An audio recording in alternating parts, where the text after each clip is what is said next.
Hello everybody, this is Digraj Singh Rajput. Welcome to Magnet Brains. इस video में हम क्या पढ़ने वाले हैं? इस वीडियो में हम पढ़ेंगे why do we need two houses of parliament. सबसे पहला सवाल, दो हाउसेस कौन कौन से हैं पार्लियामेंट के? जल्दी से मन में सोचेंगे हम लोग, ठीक है। मुझे पता है कि आप सभी लोग जानते हैं दो हाउसेस कौन कौन से हैं, एक है राज्यसभा और दूसरा है लोकसभा। अब अगर इस पॉइंट तक किसी को ऐसा लगता है कि राज्यसभा मतलब ये हमारा कंट्री है, तो कंट्री में लोकसभा होता है, मतलब सेंट्रल लेवल पे दिल्ली में लोकसभा है और स्टेट में राज्यसभा है, जिसे ये लगता है ना बिल्कुल गलत हो, ठीक है। तो ये डाउट सबसे पहले खत्म कर लेना कि लोकसभा राज्यसभा ऐसा नहीं कि सेंट्रल और स्टेट। सेंट्रल लेवल पे ही हमारी जो पार्लियामेंट है, पार्लियामेंट में दो हाउसेज होते हैं, ठीक है। सेंट्रल लेवल पे हमारी जो पार्लियामेंट है उसमें दो हाउसेज होते हैं, एक राज्यसभा एक लोकसभा। अभी दोनों समझाऊंगा मैं आपको, सीक्वेंस में चलते हैं सारी चीजें। तो जैसे आपको पता है हमारी जो पार्लियामेंट है, ठीक है, पार्लियामेंट को हम नेशनल लेजिस्लेचर की तरह कंसीडर करते हैं कि नेशनल लेवल पे, सेंट्रल लेवल पे पूरी कंट्री के लिए जो लॉ मेकिंग प्रोसेसेस होती है, ठीक है, वो कहां से होती है? पार्लियामेंट से होती है, ठीक है। यहां तक आया समझ में?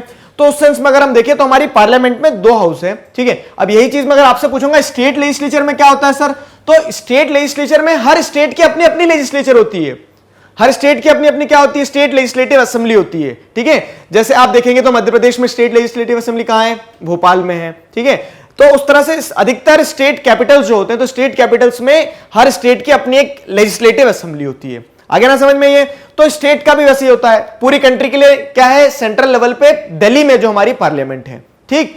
अब उसके दो हाउसेस हैं, तो when there are two houses of legislature it is called bicameralism legislature, ठीक है। तो द्वे संसदीय मतलब क्या है कि बाइकैमरलिज्म। तो यहां पे बाइकैमरल लेजिस्लेचर होता है, यानी कि दो हाउसेस होते हैं, ठीक है। अब यही चीज अगर फिर आपसे मैं पूछूं स्टेट लेजिस्लेचर में क्या होता है सर, ठीक है। तो देखो कॉन्स्टिट्यूशन में मैंडेटरी ये नहीं है कि स्टेट्स को होना ही होना चाहिए, अगर लेकिन कुछ स्टेट्स चाहें तो वो अपने यहां क्या कर सकते हैं? बाइकैमरल लेजिस्लेचर रख सकते हैं। इससे आगे और अच्छे से समझेंगे हम। अभी ये यहां तक क्लियर हुआ? अभी पहले नेशनल लेवल की पढ़ते चलते हैं। तो नेशनल लेवल पे हम क्या देखते हैं? पार्लियामेंट है, पार्लियामेंट में दो हाउसेज हैं। दो हाउसेज जो हैं तो वो एक काउंसिल ऑफ स्टेट है और एक है हाउस ऑफ पीपल, ठीक है, हाउस ऑफ द पीपल। तो अब यहां पे देखो काउंसिल ऑफ स्टेट, हिंदी में भी अगर आप देखोगे तो क्या लिखा है?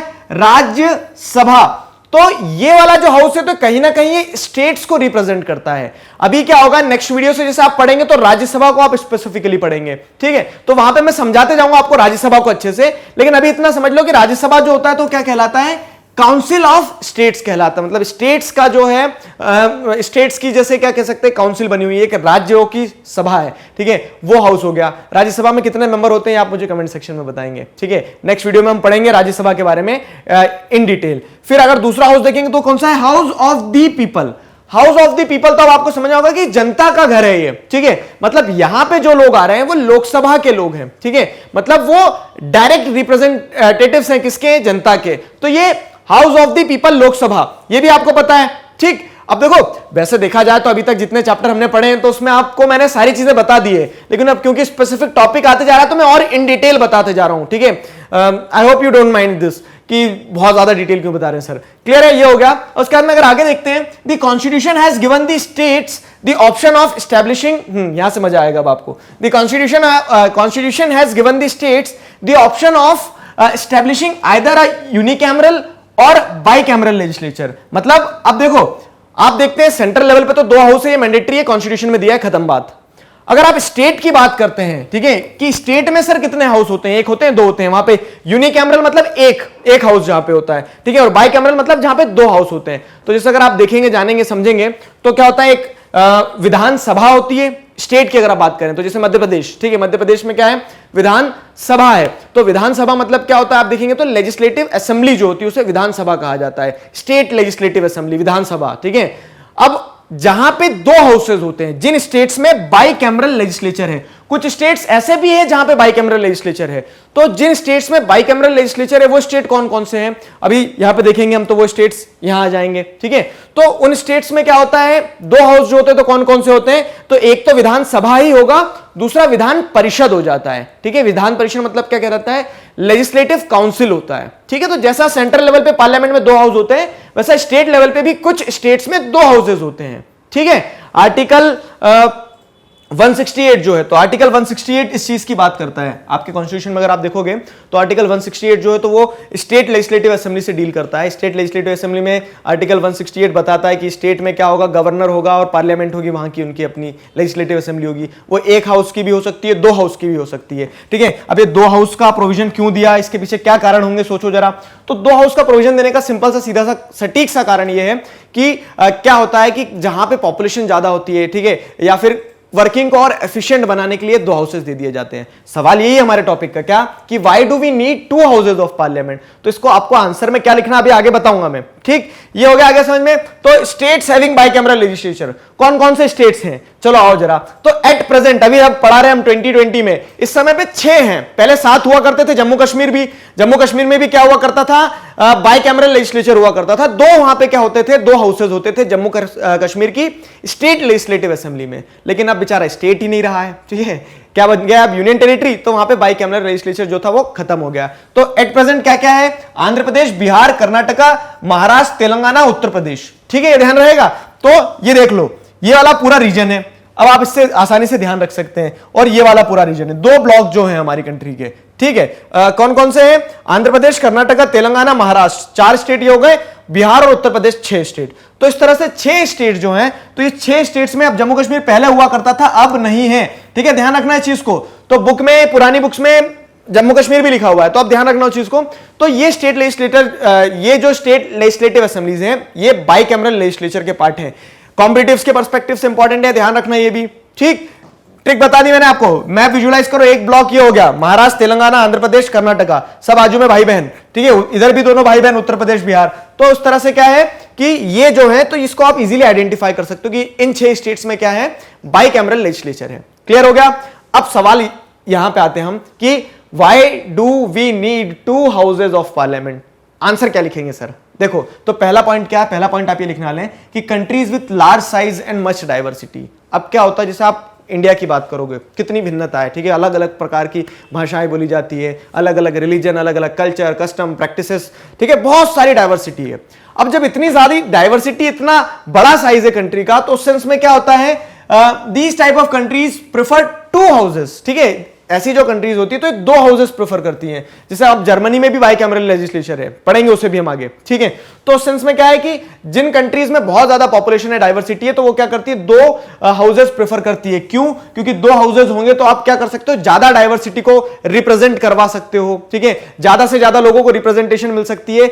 आपकी कंट्री की डाइवर्सिटी को अकोमोडेट करने के लिए 2 हाउसेस बहुत ज्यादा जरूरी है। जैसे सिंपल सी चीज है, आपके घर में, आपके परिवार में जनसंख्या बहुत ज्यादा है, तो आप एक घर में रह लोगे क्या, नहीं रह पाओगे ना। वही चीज है कि हमारे देश में जब जनसंख्या ज्यादा होगी तो उनके रिप्रेजेंटेशन के लिए भी हमें 2 हाउस लगेंगे। सिंपल सा कंसेप्ट है। तो पहला पॉइंट आप ये लिखोगे, ठीक है, to ensure representation of all section of society and all geographical regions, ताकि देश के हर क्षेत्र से इंसान आ सके, हर कल्चर को रिप्रेजेंट किया जा सके। उस सेंस में क्या है, आपको बाइकैमरल लेजिस्लेचर को अडॉप्ट करना पड़ेगा, ठीक है। ये सेंट्रल लेवल की अगर हम बात करें तो स्टेट लेवल पे भी वही प्रिंसिपल फॉलो होता है। बस आर्टिकल 168 जो है हमारा कॉन्स्टिट्यूशन का, उस हिसाब से क्या है, थोड़ी सी छूट मिली हुई है कि रखना है तो रखो, नहीं रखना है मत रखो, ठीक है, कोई प्रेशर नहीं उस तरह से। अब दूसरा रीजन देखो, दूसरा reason why do we need 2 houses of parliament, 2 houses की क्यों जरूरत होती है। तो दूसरा रीजन सिंपल सा, सीधा सा, सटीक सा क्या है, अब bicameral legislature makes it possible to have every decision reconsidered. मजेदार चीज ये है क्या कि देखो, जैसे मैं बताता हूं, आपकी स्कूल में अगर मान लो, आपकी स्कूल में क्या होता है, आपकी स्कूल में दो चैम्बर से होते हुए क्वेश्चन पेपर निकलता है, ठीक है, कि आपने जो आंसर लिखा है, तो आंसर जो आपने लिखा, आपकी आंसर शीट जो है, तो वो एक बार एक ग्रुप ऑफ टीचर चेक करेंगे, दूसरी बार दूसरे ग्रुप ऑफ टीचर चेक करेंगे, ठीक है। तो आपको क्या लगता है कि कभी कभार जो मैथ्स के टीचर के अलावा दूसरे टीचर रहते हैं हमारे जैसे सोशल वाले, ठीक है, तो वो काउंटिंग मिस्टेक में 2-4 नंबर ऊपर पीछे आगे पीछे कर देते, तो कभी कभी फायदा मिल जाता है, कम होता तो आप तो तुरंत पहुंच जाते हो, ठीक है, लेकिन ज्यादा नंबर मिल जाते तो हम कभी नहीं जाते ना कभी कभी। तो सेंस में क्या है कि ज्यादा नंबर मिल जाते थे तो एरर्स हो सकते थे, ठीक। अब क्या है कि 2-2 ग्रुप ऑफ टीचर जब क्या करेंगे, इवैल्यूएट करेंगे आपकी कॉपीज को, तो क्या होगा कि पॉसिबिलिटी एरर्स की कम हो जाएगी। मानते हो इस चीज को, ठीक है। अब ये एक लेमन एग्जांपल था, हो सकता है कुछ लोगों को मजा आया, कुछ लोगों को कुछ भी सर, ठीक है। बाकी अगर आगे समझते हैं हम इस चीज को, तो इसका इंप्लीकेशन 2 हाउसेज ऑफ पार्लियामेंट में क्या होने वाला है। 2 हाउसेज ऑफ पार्लियामेंट में देखना कि ये bicameral legislature makes it possible to have every decision reconsidered. ठीक है, हर डिसीजन को रिकंसिडर करने का मौका मिल जाता है। ठीक है, आपने अगर कोई लॉ बनाया, उस लॉ को लोकसभा ने तो बोला वाह भैया बहुत बढ़िया लॉ है, ताली बजाओ। ठीक है, लोकसभा से आपने पास भी करवा दिया, अब वो राज्यसभा में गया, लेकिन राज्यसभा फिर से उसको स्क्रूटनी जब करेगी उसकी, तो राज्यसभा देख सकती, समझ सकती है कि हाँ यार इसमें ये कमियां हैं, वो उसको रिकंसीडर कर सकती है। उस पर वोटिंग जो होगी तो हो सकता है राज्यसभा से पास ना हो, राज्यसभा में लोग और डिबेट डिस्कशन कर सकते हैं उस पर। आगे ना समझ में, तो डबल छानने वाली बात हो जाती है। ठीक है, आप क्या कर सकते हो, उसको डबल फिल्टर कर सकते हो। क्लियर है? हाउ, तो वो मैंने आपको बता ही दिया कि जब एक हाउस से बिल जो रहेगा वो लोकसभा, मान लो लोकसभा में इंट्रोड्यूस हुआ, लोकसभा में पास भी हो गया, लोकसभा में लोगों को लगा अच्छा है, राज्यसभा में जाएगा, तो राज्यसभा में लोग क्या करेंगे, they will ensure double check on every matter. हर एक पॉइंट पे डबल चेक किया जा सकता है। ठीक है, 2 बार उसमें क्या हो जाएगी, टेस्टिंग हो जाएगी उसकी, 2 बार उस पर डिबेट डिस्कशन हो जाएगा। This means that every bill and policy is discussed twice. ठीक है, और क्या होता है, यहां पे डिले जरूर होगा। आपने 9th क्लास में भी पढ़ा होगा क्या कि ये 2 हाउसेज, इतना सारा डिस्कशन डिबेट करने का क्या फायदा है, तो नो डाउट ये डिले होता है, लेकिन ये डिले के कारण जो डेलिब्रेशंस होते हैं, तो वो डिसीजन जो रहता है वो क्वालिटेटिव रहता है बहुत ज्यादा। ठीक है, क्वालिटी वाइज बहुत अच्छा होता है।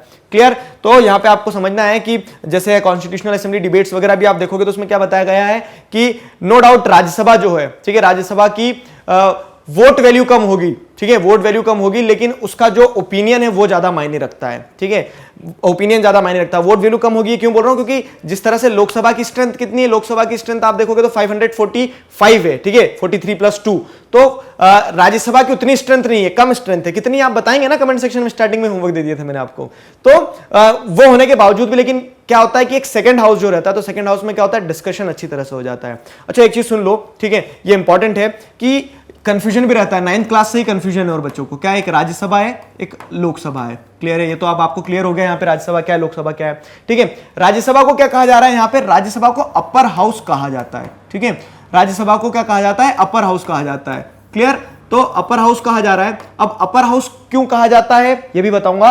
अपर हाउस, लेकिन चैम्बर कौन सा कहा जाता है, इसे सेकेंड चैम्बर कहा जाता है। ठीक है, अपर हाउस कहा जाता है लेकिन सेकंड चैम्बर कहा जाता है। ठीक है, वहीं लोकसभा को आप देखोगे तो इसे लोअर हाउस कहा जा रहा है। ठीक है, लोअर हाउस कहा जा रहा है, लेकिन चैम्बर जो होता है तो ये फर्स्ट चैम्बर होता है। अब ये क्यों है, कैसा है, इसके पीछे का रीजन समझोगे? ठीक है, समझ लो जरा, बुक में नहीं लेकिन ये मजेदार है, और कॉम्पिटिटिव्स में क्योंकि ये ट्विस्ट कर देता है आपको। ठीक है, घुमा देता है। अपर हाउस इसलिए कहा जा रहा है इसे, क्योंकि अपर हाउस में क्या होता है, ये जो राज्यसभा का हाउस है ये परमानेंट है।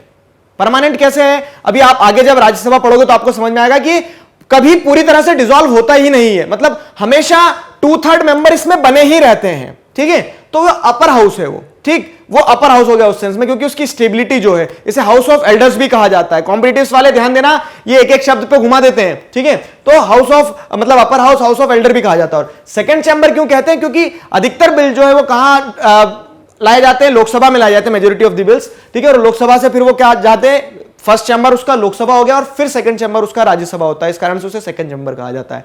ठीक है ना, और अब इसका उल्टा आप यहां पे कर दिया, सेकंड चैम्बर और फर्स्ट चैम्बर का, तो समझ में आ गया, क्योंकि बिल पहली बार इंट्रोड्यूस फर्स्ट चैम्बर में होता है, तो लोकसभा को फर्स्ट चैम्बर कहा जा रहा है। लेकिन लोअर हाउस क्यों कहते हैं पता है, क्योंकि वो परमानेंट नहीं है।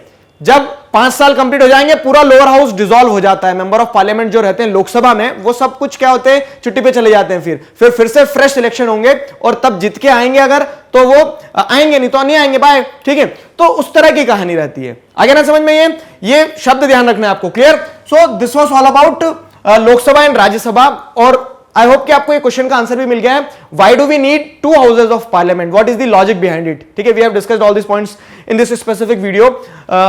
मैग्नेट ब्रेन्स पर क्लास 4 से क्लास 12 तक इसी तरह से सभी सब्जेक्ट्स, चैप्टर्स, टॉपिक्स, सब टॉपिक्स, सब कुछ वीडियो लेक्चर के फॉर्मेट में अवेलेबल है। ठीक है, मजेदार तरीके से आप पढ़ सकते हो, अपना सिलेबस कंप्लीट कर सकते हो। अपने जूनियर्स और सीनियर्स को जरूर बताइए, किसी प्रकार का डाउट है feel free to ask in comment section. मिलते हैं नेक्स्ट वीडियो में अगले टॉपिक के साथ में। Till then stay connected, keep learning. Thank you very much.